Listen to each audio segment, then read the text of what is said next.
Welcome to the Occupational Safety Leadership Podcast, episode number 23. This one is going to wrap up our series on the OSHA Voluntary Protection Program. And in this one, we're going to cover the safety and health training. So this is one of those areas that not only does OSHA want to know how you're doing your training, what interval, and all that good stuff, um, there's always the great debate. Do you do training in person? Do you do computer-based training? Do you do a combination of ones out there? So I'm not sure there actually is a 100% definitive right and wrong answer. I think it's really got to depend on um, your company philosophy, how spread out you are, who's going to do the training. I mean, so there's so many factors out there. So let's just kind of sit down and dive right into it then. Safety and health training, of course, it's very industry dependent. What I'm going to talk about is just a couple of common topics out there, and that doesn't mean that it applies to your industry, of course. But when we kind of sit down and talk about it, do we want to do a hands-on, a computer-based, um, or do we want to put the person with a let's call them a mentor, a helper, a guide, whatever you want to call it, and maybe we have a guy who's really good, and we say we want you to shadow this guy. Watch everything he does, do everything he does. So there's a lot of different ways. So let's look at a couple of them here. One that I always cover, regardless of where I'm working and industry dependent and all that stuff, is an accident incident reporting. What kind of mechanism do we have out there for letting people know that we've had an accident, a chemical spill, a fire, whatever the issue is? There has to be a way that we're documenting this stuff, of course, and not that we're documenting it to point fingers. We're documenting it so that we can go back and fix this, because if it happened once, it's going to happen again. We also want to make sure that the person gets adequate medical treatment as quick as possible too, as opposed to the guy says, "Oh, I kind of thought I'd tell somebody at some point," and they kind of his injury kind of lingers and festers, and typically things don't get better on their own. If you're just talking about a back strain or something, they're typically going to say, take a couple of days off, but we want you to have some muscle relaxers, and we want to look at how that we're going to have this good accident and incident reporting mechanism. Bloodborne pathogens. Are you in the healthcare field or some kind of field where you're going to come in contact with bloodborne pathogens? Um, we know that with this, of course, there's the potential, obviously, for AIDS, hepatitis, all the other bloodborne things that we can think of. And once again, very industry dependent. Are we going to train folks on CPR, first aid, AED, all that good stuff? I think it's a great thing to do. Um, but likewise, I've run across a couple of companies who do not want this liability, and what they say is we're always going to depend on the local fire department, EMTs, to tackle and do anything that we need done. So there's a little bit of philosophy in there. Personal protective equipment, obviously the donning, the doffing, and all that. When is it going to be used up? What type of glove do you use on what type of operation?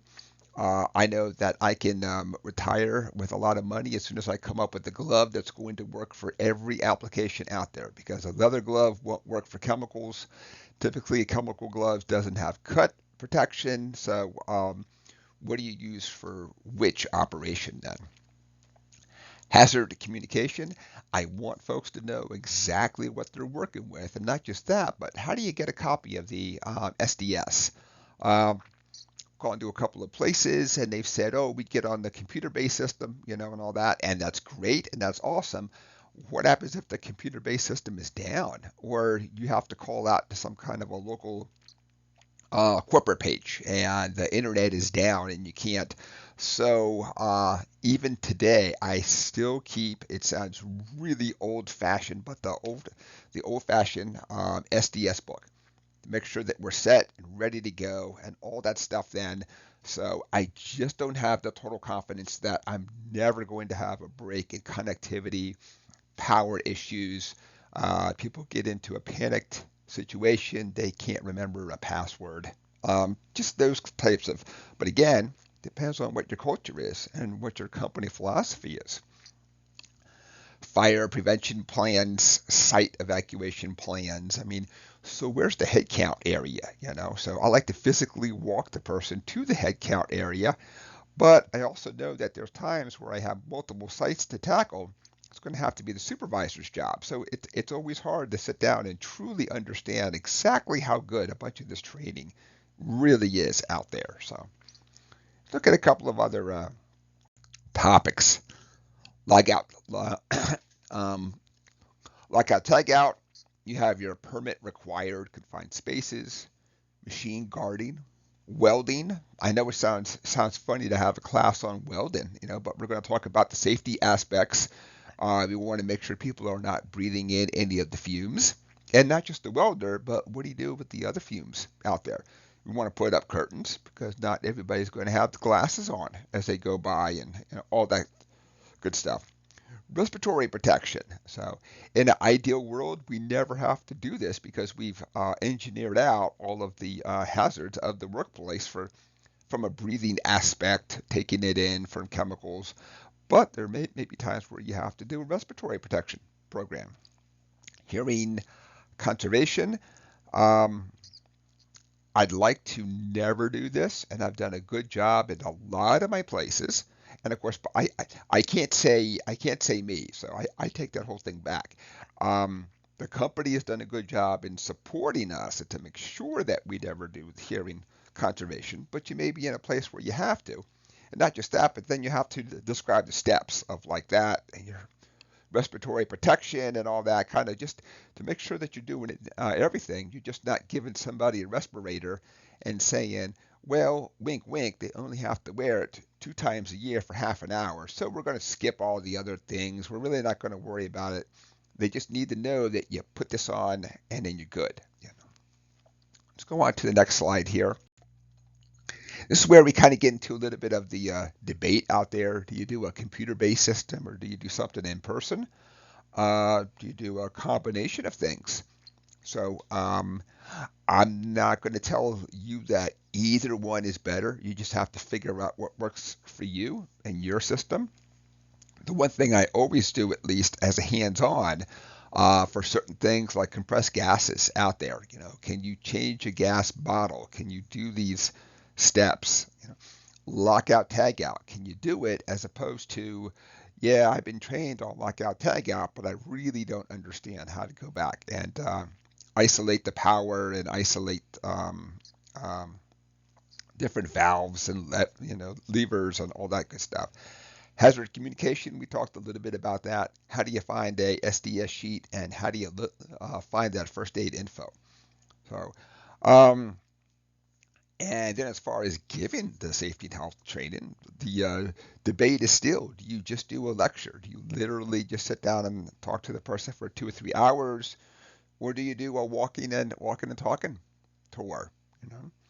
We also talked about, is it the safety professional's job or is it the supervisor's job or combination of both? In an ideal world, it would be great if they both did it at the same time because the supervisor has the greatest impact on somebody following the safety rules, sitting down and saying nothing is worth getting hurt over. But we also know that everybody is stretched so thin that at times we literally do the very best that we can. Um, I have seen where people use a shadow system, a buddy system. There's a lot of different words for it. And you hope the person is doing a great job doing that system, whereas opposed to we've decided to give it to Joe because Joe's been here for 30 years. Well, Joe could be doing it wrong for 30 years. He's just never been hurt. So maybe he's imparting a couple bad habits on that next generation of people kind of coming in. So again, there's probably not going to be a one size fits all when it comes to safety and health training. Examine your needs, examine the hazards in your workplace, come up with a system. The one thing that I also do too is I come up with a matrix and tell everybody exactly what the expectation is for taking these classes. there's nothing worse than as a safety guy not really having a good schedule and you're kind of springing it on people. People are pretty good at kind of understanding that, like every March I'm doing hazard communication, or some other course, or just, but if you just said, oh, I've decided Friday at noon we're all going to go do this, so come up with the matrix and help help folks with those expectations out there. And that is it. Episode number 23. We have wrapped up the OSHA Voluntary Protection Program, and we will just continue on doing these. My name is Dr. David Ayers. I'd like to thank everybody for joining me today, and have a safe day.